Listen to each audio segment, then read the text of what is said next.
오늘 이 밤을 아버지 하나님께서 축복해 주셔서 감사합니다. 저희 아버지 하나님 이 밤에 주님과 함께 이 예배를 드릴 수 있도록 도와주시고, 아버지 하나님 저희들의 삶 가운데 하나님께서 정말 주시고자 하는 그 형통한 방법들이 무엇인지를 깨닫게 해주심으로 삶에 풀어지는 역사가 있게 하시고 형통케 되는 믿음의 역사가 있기를 간절히 기도드립니다. 아버지 하나님, 저희들은 부족하지만 이 세상 살기 어렵지만 주님이 우리의 삶을 도우시고 형통케 하시면 넉넉히 이기게 되는 줄 믿습니다. 이 밤에 이런 그런 은혜를 허락하시고 주님께서 함께하여 주시옵소서. 예수님의 이름으로 기도드립니다. 아멘. 우리 히브리서 11장 1, 2절 같이 한번 읽어보겠습니다. 다 아시죠? 같이 한번 읽어보겠습니다. 네. 시작. 믿음은 바라는 것들의 실상이요 보이지 않는 것들의 증거니 선진들이 이로써 증거를 얻었느니라. 아멘. 제목도 같이 한번 읽어보겠습니다. 시작. 오늘 이 말씀대로 되기를 바랍니다. 그러니까 미국에 사는 그 한인 부부가 있었는데요. 남자가 26살 운동선수입니다. 재능은 있었는데 군대를 아직 갔다 오지 않은 상태였고요. 이 팔꿈치에 수술을 해가지고 좋지 않는 일만 가득한 상황이었습니다. 게다가 아이까지 해서 네 식구가 사는데 월급이 100만 원 정도밖에 안 됐다고 합니다. 그러다 보니까 같은 팀의 세 선수가 함께 월세를 내면서 공동으로 생활할 정도로 굉장히 어려웠다고 합니다. 결국 가족이 겪는 그 고통을 보면서 그런 아내에게 이렇게 말합니다. 한국에 돌아가자. 이제 힘들 것 같아. 그래서 아내가 단호한 얼굴로 이렇게 응수를 합니다. 나랑 애들은 신경 쓰지 말고 여기서 당신이 해야 되는 거, 당신이 처음 가졌던 그 꿈을 여기서 이루고 가야 된다고 이렇게 말을 합니다.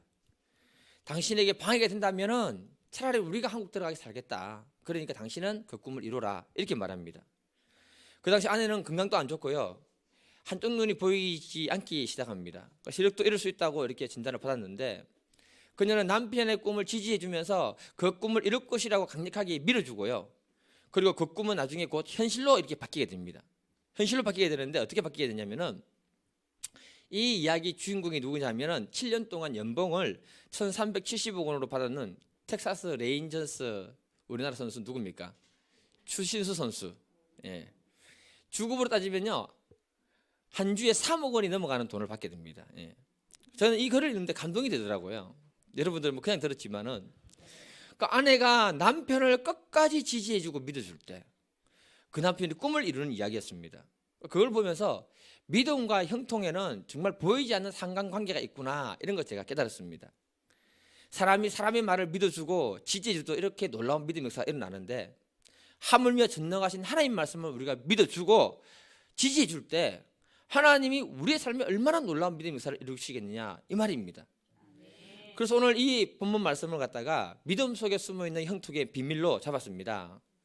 이 자리에 계신 모든 분들의 삶 가운데 형통한 삶이 열려지는 그런 놀라운 은혜가 있기를 간절히 축복해 드립니다. 히브리서 저자가요, 믿음은 무엇이라고 합니까? 우리 다 같이 1절 같이 한번 읽어보겠습니다. 1절 시작. 믿음은 바라는 것들의 실상이요 보이지 않는 것들의 증거니. 이 말씀을 세번역 성경으로 보게 되면요, 내용이 쉽게 이해가 되는데, 믿음은 바라는 것들의 확신이요 보이지 않는 것들의 증거다, 이렇게 말합니다. 그러니까 믿음은요, 우리가 바라는 것이 있어야 되고요, 믿음은 확신이 있어야 된다, 이렇게 말하고 있습니다.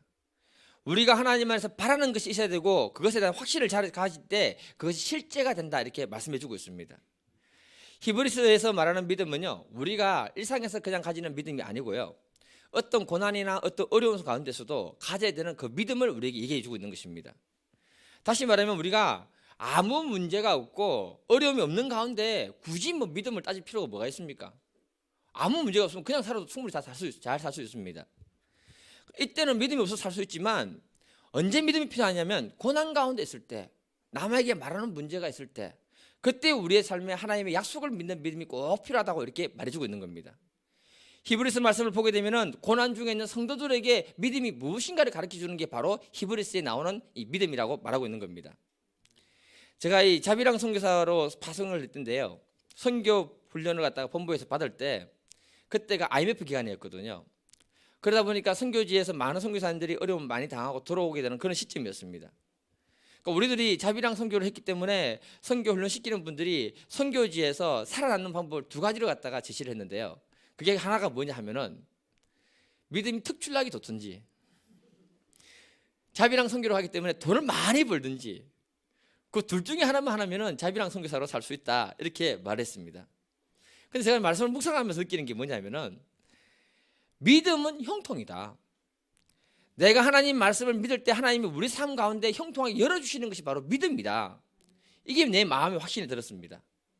소두에서 제가 말하는 믿음은요, 우리가 바라는 것에 대한 확신이 있어야 된다고 했습니다. 이 확신은 우리의 생각으로 주어지는 것이 아니고 하나님 주신 그 약속의 말씀이 내 안에 있을 때 그 말씀을 믿고 붙들 때 하나님이 행하시는 일이라고 말하는 겁니다. 예를 들면 히브리서 10편 118편 6, 7절 같이 한번 읽어보겠습니다. 같이 읽어볼게요. 시작. 여호와는 내 편이시라. 내가 두려워하지 아니하리니 사람이 내게 어찌할까. 여호와께서 내 편이 되사 나를 돕는 자 중에 계시니 그러므로 나를 미워하는 자들에게 보응하시는 것을 내가 보리로다. 이 말씀을 근거로 해보면은 하나님은 누구 편이랍니까? 내 편이다. 하나님은 누구를 돕는다 합니까? 나를 돕는다. 이 말씀이 내 마음에 새겨지게 되면은 어떤 상황 속에서 하나님은 내 편이다. 하나님은 나를 돕는다. 그것을 확신을 가지고 말을 하게 되면 하나님은 그걸 통해서 우리의 삶 가운데 일을 행하시는 것입니다.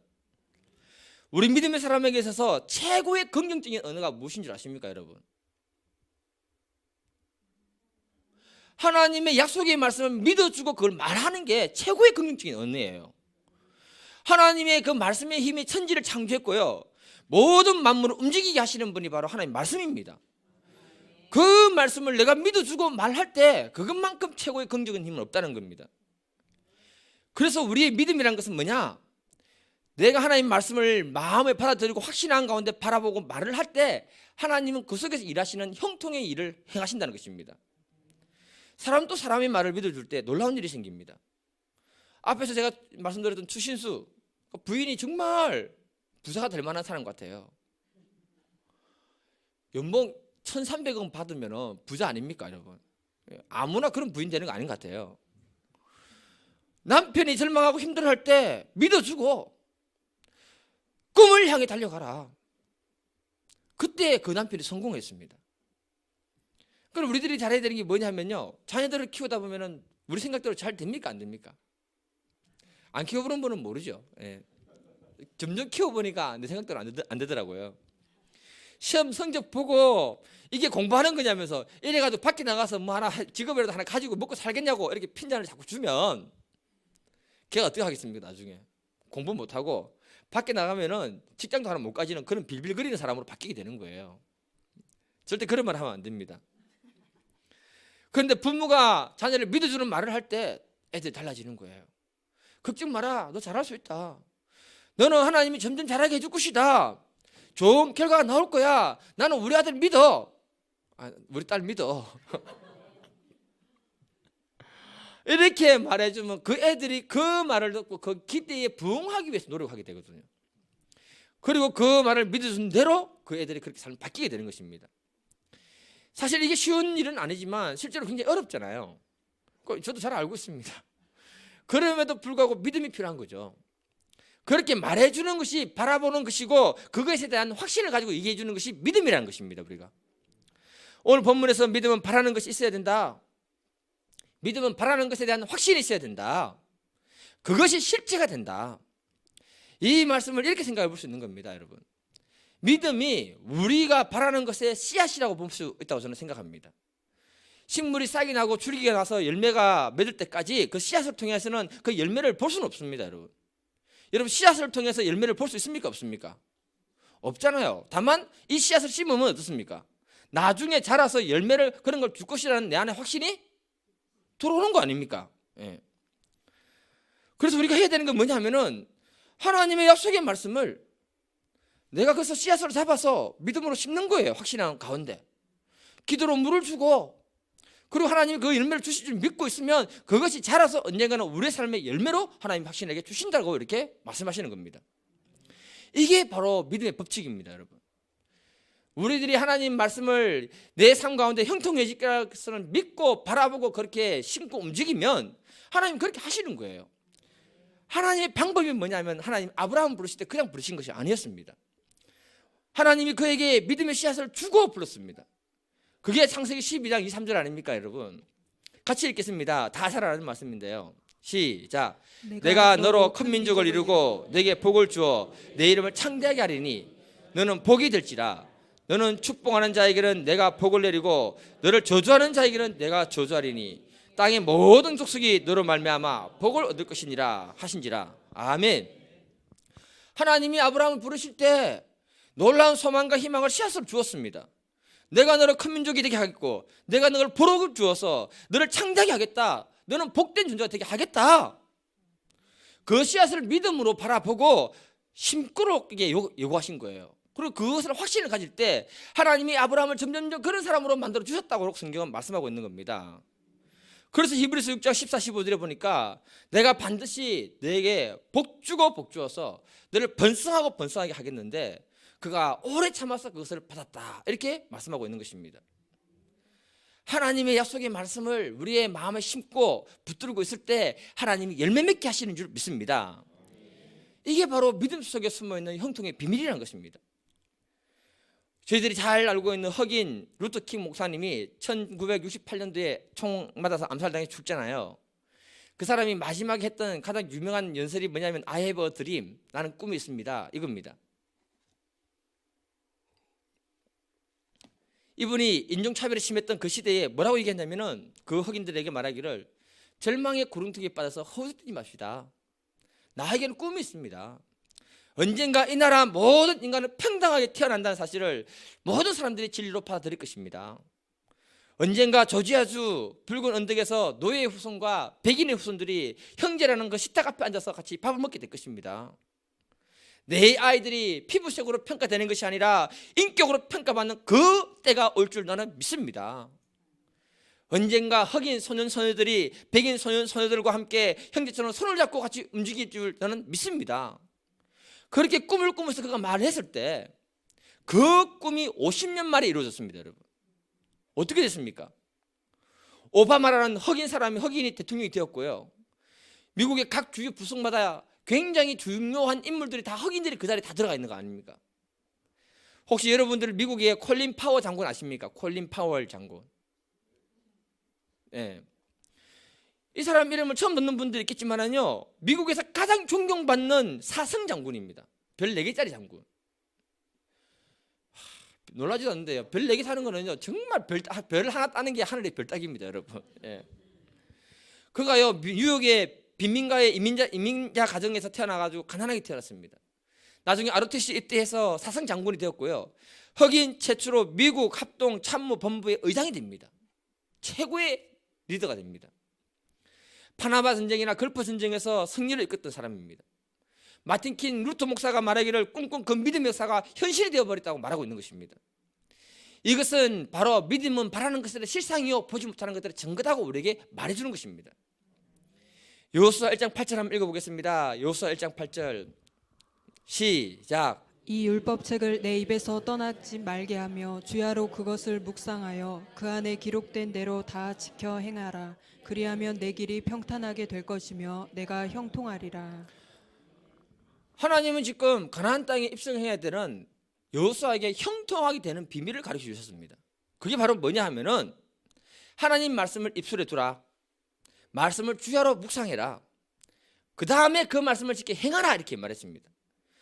이 말씀이 형통에 관련된 관계를 보게 되면은 하나님은 여호수아에게 자꾸 입술에 하나님 말씀을 두라고 명령하고 있습니다. 무슨 말인가 하면요, 하나님의 말씀을 입술에 두어서 믿음의 말을 하라는 거예요. 믿음의 말을.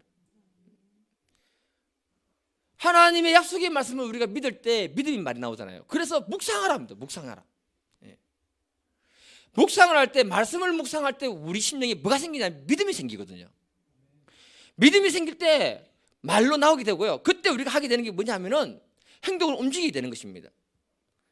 그러면 우리의 삶 가운데 하나님이 힘들지라도 하나님이 내 삶을 넉넉히 도우신다라고 믿음으로 말하게 되면은 하나님 그 입술의 고백대로 우리의 삶을 이끌어 가시는 거예요.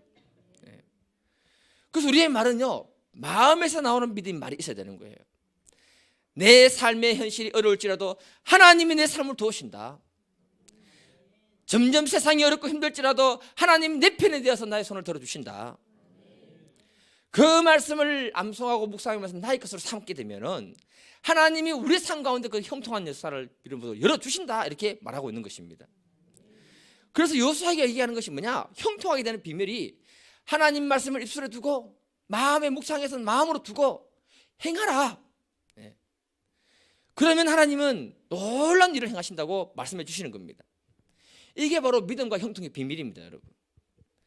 제가요, 오늘 말씀이 여러분들 좀 어려울 수 있지만요, 굉장히 잘 묵상하게 되면은 굉장히 놀라운 은혜를 주시는데, 그 중에 여러분 누가복음 5장을 보게 되면은 베드로가 밤새도록 물고기를 잡는 이야기가 있습니다. 근데 예수님이 베드로에게 뭐라고 하느냐면, 배에 올라타시면서 하는 말이 베드로에게 깊은 데로 가서 그물을 내려서 고기를 잡아라, 이렇게 명령하십니다. 근데 베드로가 무슨 말을 하느냐면은, 우리가 밤새도록 고기를 잡았는데 물고기를 한 마리도 잡지 못했습니다, 이렇게 말합니다. 그러니까 여러분, 이 말은요, 물고기는 밤에 잡는다는 말이에요, 낮에 잡는다는 말이에요? 봐요, 어렵죠. 자, 밤새도록 물고기를 잡았는데 한 마리도 잡지 못했습니다, 이랬잖아요. 그러면 물고기를 밤에 잡는다는 말입니까? 낮에 잡는다는 말입니까?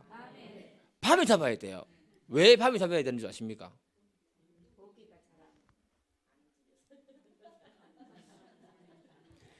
그 당시 물고기 잡을 때 오늘날처럼 나이론으로 잘 안 보이는 그런 건물이 아니거든요. 오늘날 건물이 아니라고요. 오늘날 건물 안 보이는 나이론 건물이 아니라고요. 어떤 거냐면은 세마포로 만들어진 건물들이거든요. 세마포로 만들어진 건물들이니까 굵고 선명해서 다 보이는 건물이에요. 그러니 물고기가 아무리 바보라도 낮에 보면은 그 건물에 걸리지 않고 다 도망을 가는 거죠. 이해가 됩니까, 여러분? 그 시대 상황을 알아야 되는 거예요. 낮에 건물 내려서 물고기 잡은 일이 한 번도 없어요. 밤에 안 보일 때, 안 보이니까 그 건물이 걸리는 거예요. 그래 잡았는데 밤새도록 못 잡았대요. 하지만 예수님 뭐라 하냐? 낮에 깊은 데로 가서 건물을 던져 고기를 잡아라. 이거는 상식적으로 맞는 말입니까? 안 맞는 말입니까? 안 맞는 말이잖아요. 잘 지금 이해를 하셔야 돼요. 네. 이때 베드로가 무슨 말을 하는가 하면요, 5장 5절 읽어볼게요. 5장 5절. 네. 시작. 시몬이 대답하여 이르되 선생님, 우리들이 밤이 새도록 수고하였으되 잡은 것이 없지만은 말씀에 의지하여 내가 그물을 내리리이다 하고. 베드로가 먼저는 뭐라 했냐면은 예수님 말씀을 마음에 받아들입니다. 그리고 예수님 말씀을 믿어주는 말을 해요. 그리고 자기 생각 내려놓고 말씀에 의지해서 그물을 내리겠다라고 합니다. 이건 베드로가 마음속에 하나님 말씀을 믿어주고요, 고백하는 현장입니다. 맞습니까? 안 맞습니까? 맞지요. 그 다음에 행동을 옮겼습니다. 그 결과가요, 6절 7절입니다. 같이 한번 읽어볼게요.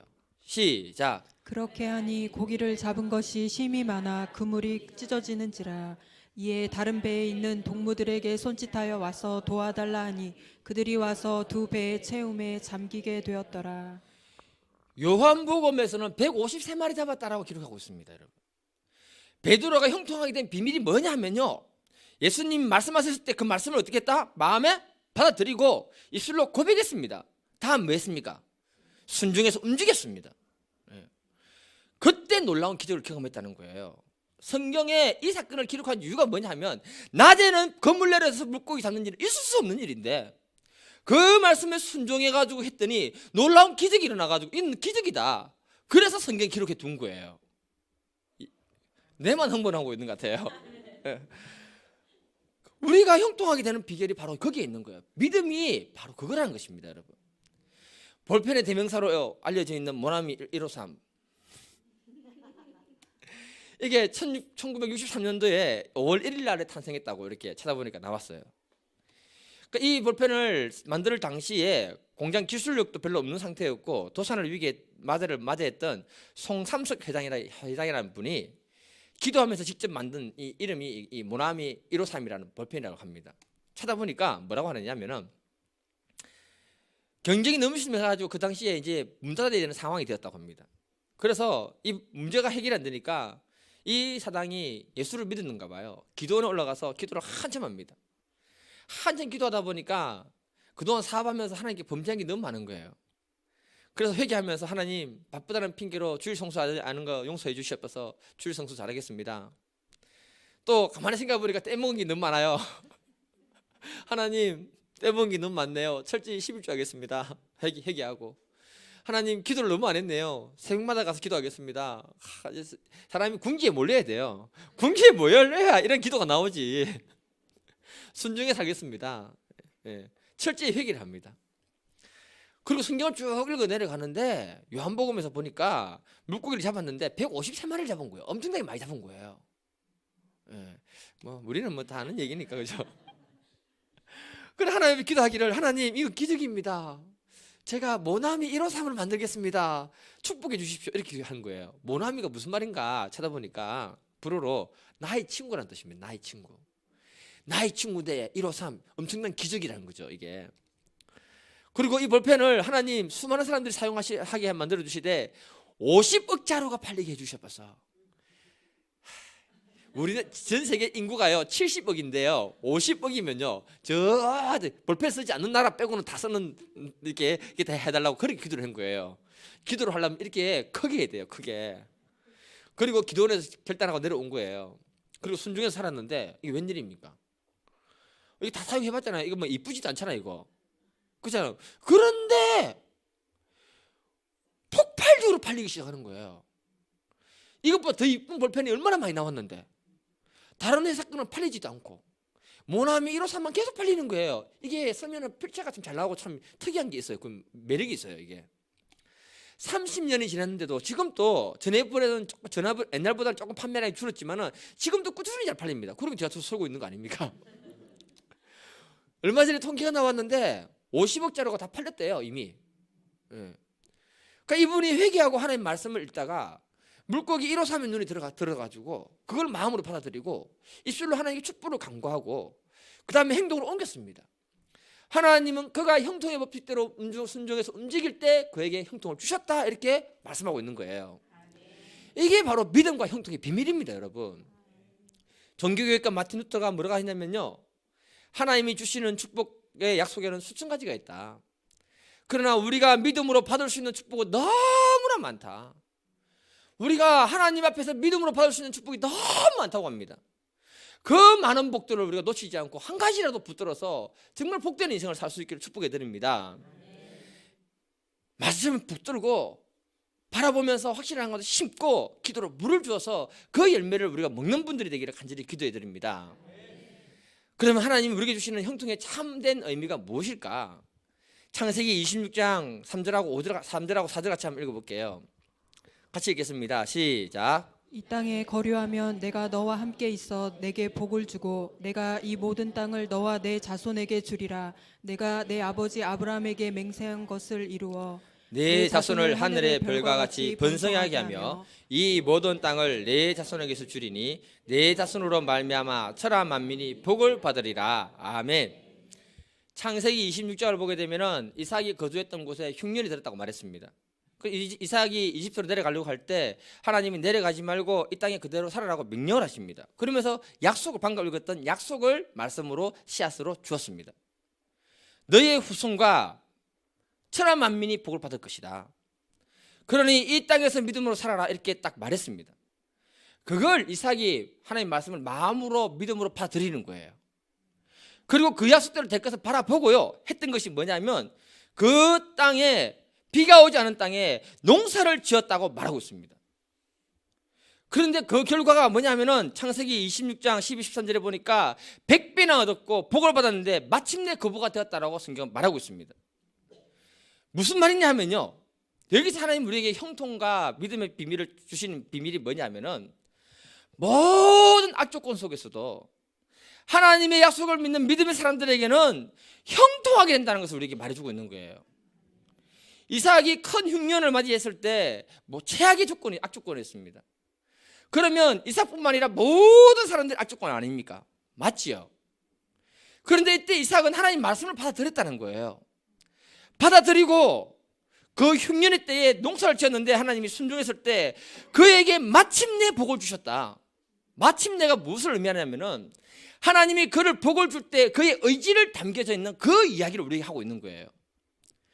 그래서 하나님의 모든 사람들은요, 하나님이 말하는 우리의 형통은 뭐냐, 모든 사람이 안 된다고 할 때, 그 상황 속에서도 하나님은 이삭을 축복하신 것처럼 우리를 축복하는 것이 진짜 형통의 의미라고 우리에게 말해주고 있는 것입니다.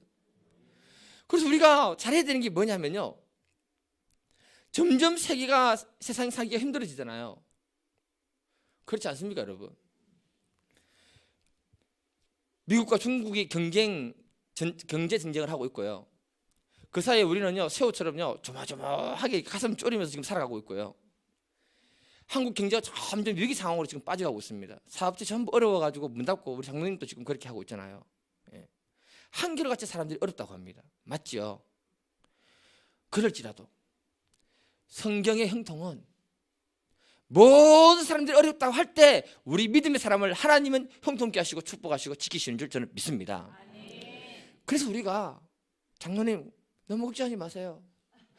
하나님이 그 믿음을 축복하사 형통하게 새로운 길을 열어주실 줄 저는 믿습니다. 오늘 우리가 이 시대가 살기 얼마나 힘들어집니까?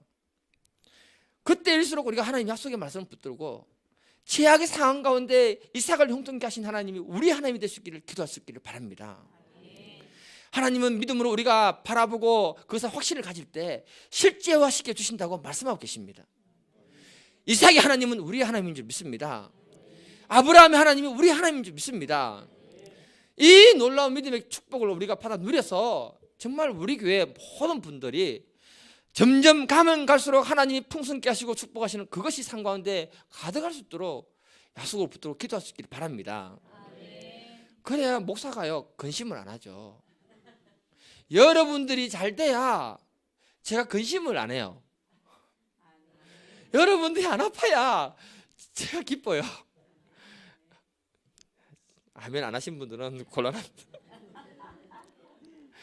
건국대 부총장을 하신 분 중에 여러분 아실 겁니다. 소망교회 은퇴 장로가 되신 분 중에 유태영 박사, 여러분 한 번 좀 들어봤을 건데요. 새마을 운동을 이렇게 앞장서서 하신 분 아닙니까? 이분이 나이가 지금 70 몇 살쯤 됐거든요. 네. 이분이 정말 가난한 농부의 아들로 태어났습니다. 초등학교 5학년 때 교회를 다녔는데 그때 처음 들었던 말씀이 뭐냐면은 하나님께 기도하면 하나님 반드시 응답하신다. 이걸 딱 듣고는 그게 마음에 딱 새겨진 거예요. 그리고 그때부터 이 사람은 공부를 하는데 가난한 가운데 공부를 너무너무 하고 싶어가지고 가난한 가운데 중학교를 졸업했을 때 공부하면서 졸업하니까 18살이 됐다고 합니다. 18세. 예. 그리고 공부하기 위해서 무작정 서울로 올라온 거예요. 낮에는 구두 닦기 하고요. 밤에는 야간 고등학교 다니고요. 그리고 그 시대가 엄청나게 추웠는데 26살이 될 때까지 내일을 하나 입을지 못할 정도로 힘들었다고 합니다. 먹을 것이 없어서 남의 집 서리통 뒤져서 먹기도 하고요. 너무 추우니까 새벽에는 교회 와서 새벽기도 하고 새벽기도 마치고 나면 햇살이 쫙 비치잖아요. 교회 담으로. 그럼 그 담벼락에 쪽으로 앉아가지고 햇살 쬐우면서 몸을 녹였다고 이렇게 합니다. 그렇게 해서 공부를 너무 하고 싶으니까 7년 만에 대학을 졸업합니다. 일을 하면서 했기 때문에. 나중에 졸업을 하고 직장을 가지고 결혼도 했습니다. 그런데 그때가 너무너무 우리나라가 못 사니까 이 나라를 정말 잘 먹고 잘 살게 만들고 싶은 마음이 너무너무 가득한 거예요. 마음에. 1960년대 우리나라가요 정말 못 살았잖아요. 그래서 그 시대에 잘 살았던 유럽 나라가 어떤 나라냐면 덴마크거든요. 선진 농법이 잘 돼 있으니까 그걸 좀 공부해서 이 나라에 적용을 시켜서 이 나라가 잘 먹고 잘 살았으면 좋겠다. 그런 큰 꿈을 가진 겁니다. 우리나라도 우리 지금 여기 계신 분들 좀 꿈을 좀 크게 좀 가지시면 좋겠습니다. 그런데 1960년도니까 우리나라가 못 사니까 국비 장학생을 줄 수 있는 상황이 아니잖아요. 최악의 상황 속에서 하나님께 기도를 막 하는데 하나님이 주신 생각이 뭐냐면은 덴마크 국왕한테 편지를 쓰라 이렇게 한 거예요. 근데 나중에 알고 보니까 제가 그분의 그 간증을 쭉 보니까 나중에 보니까 뭐라냐면 덴마크 그쪽에서 GNP가 2%도 안 되는 그런 나라에 있는 사람들을 갖다가 그 여건이 되면은 데리고 와서 공부를 시켜준다는 법적인 조항을 그걸 하나 만들었던 게 있었던가 봐요. 그 자기는 모르죠. 기도했는데 하나님이 편지하라는 거예요. 그래가지고 덴마크 국왕한테 편지를 썼습니다. 영어로. 우리나라는 가난하고 살기 힘든 나라입니다. 덴마크 선진 농법으로 갖다가 배워서 이 나라를 잘 살게 하고 싶습니다. 이렇게 편지를 썼는데 보내려고 하니까 덴마크 국왕이 누군지 모르잖아요. 그래서 도서관으로 달려가서 보니까 그때 덴마크 국왕이 프레드릭 9세가 이렇게 통치를 하고 있었다고 합니다. 그래서 프레드릭 9세 앞으로 해가지고 보내면 알아서 갈 거 아닙니까? 그렇게 해서 덴마크로 편지를 보낸 거예요. 국제 편지를. 그랬는데 나중에 답장이 왔는데 흔쾌히 받아주면서 모든 공부를 할 수 있도록 다 지원해 주겠다. 네가 여기 올 수 없으니까 비행기 값고 지원해가지고 다 해주고, 나중에 선진농법을 배워가지고 비교를 해야 되니까 우리나라와 미국과 이스라엘에 가서 공부를 해서 비교해보도록 그까지 다 지원해 주겠다. 이래 본 거예요. 이 소름이 끼쳐야 됩니다, 여러분. 예. 그 간증을 들어보면요, 최악의 상황 속에서도 꿈을 가지고 기도할 때 하나님이 가르쳐 주셨고, 근데 편지 쓰라고 했을 때 만약에 편지를 안 썼으면 갔을까요, 못 갔을까요? 못 갔죠. 예, 순종해야 되는 겁니다. 그때 하나님이 자기의 삶에 형통한 길을 열어주시고 새마을 운동을 이분이 와가지고 열었던 거예요. 이분이, 기독교인이. 예. 그 선진용법으로 우리가 잘 살게 됐던 것입니다. 하나님은 어느 시대든 간에 상황과 환경에 상관없이 믿음의 사람들을 형통케 하시고 사용하시는 줄 믿습니다. 서울 은평구에 은평제일교회를 신무하고 계시는 심하보 목사님의 그 신앙 명상집을 보니까 무슨 말을 하느냐, 하나님을 멀리하고 형통한 사람은 없고, 하나님을 멀리해서 형통한 사람은 없고, 하나님을 가까이하고 절망한 사람은 없다. 하나님을 가까이해서 절망한 사람은 없다. 예. 성경의 모든 사람들은 하나님을 가까이함으로 형통한 줄 믿습니다. 절망에 빠졌더라도 하나님을 가까이 하면은 하나님이 절망에서 이렇게 주시는 줄 믿습니다. 그래서 우리가 하나님을 가까이 하고 그 말씀을 우리 마음에 심고 우리 입술로 말하면서 행할 수 있기를 바랍니다. 하나님은 늘 우리의 삶을 축복하시는 줄 믿습니다. 그래서 하나님은 성경을 보면요, 형통의 비밀이 무엇인지를 잘 가르쳐주고 있는데 우리가 그것을 따라하지 못해서 우리 삶 가운데 어려움들이 있지 않는가 생각이 듭니다. 우리가 믿음으로 확신을 가질 수 있기를 축복해 드립니다. 하나님의 약속의 말씀을 그 씨앗으로 심고 기도로 물을 줄 수 있기를 바랍니다. 그럼 반드시 어느 시점에서 그 열매를 맺고 우리가 먹게 될 줄 믿습니다. 오늘 이 밤은 그걸 위해서 같이 한번 기도하도록 하겠습니다. 오늘 기도할 때요, 기도 제목이 두 개가 있습니다, 여러분.